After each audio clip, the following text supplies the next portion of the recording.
বারাসতে kidnapper councillor সিআইডির হাতে গ্রেফতার।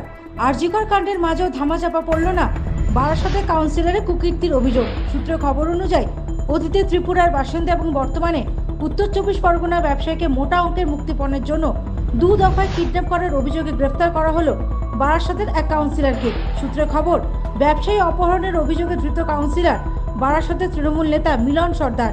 সিআইডি বৃহস্পতিবার বারাসত থেকে মিলন সর্দারকে গ্রেফতার করে। তার বাড়ির এলাকা থেকে তাকে গ্রেফতার করা হয়। অভিযোগ, খড়দা থানা এলাকার ব্যবসায়ীকে 2 দফায় অপহরণ করে 9 কোটি টাকা মুক্তিপণ হিসেবে নেওয়া হয়। সূত্রে খবর, যারা এই অপহরণকারী দলের সঙ্গে যুক্ত থাকার বিষয়ে অভিযুক্ত তার অন্যতম মাথা বারাসতে কাউন্সিলর মিলন সর্দার। অভিযোগ, ব্যবসায়ীকে কাউন্সিলরের ব্লুপ্রিন্ট অনুযায়ী অপহরণ করে বারাসতে আটকে রাখা হয়েছিল। প্রথম দফায় 6 কোটি এবং পরের দফায় 3 কোটি টাকা মুক্তিপণ হিসেবে নেওয়া হয়েছে বলেও সূত্রে খবর। Bureau report, United India news.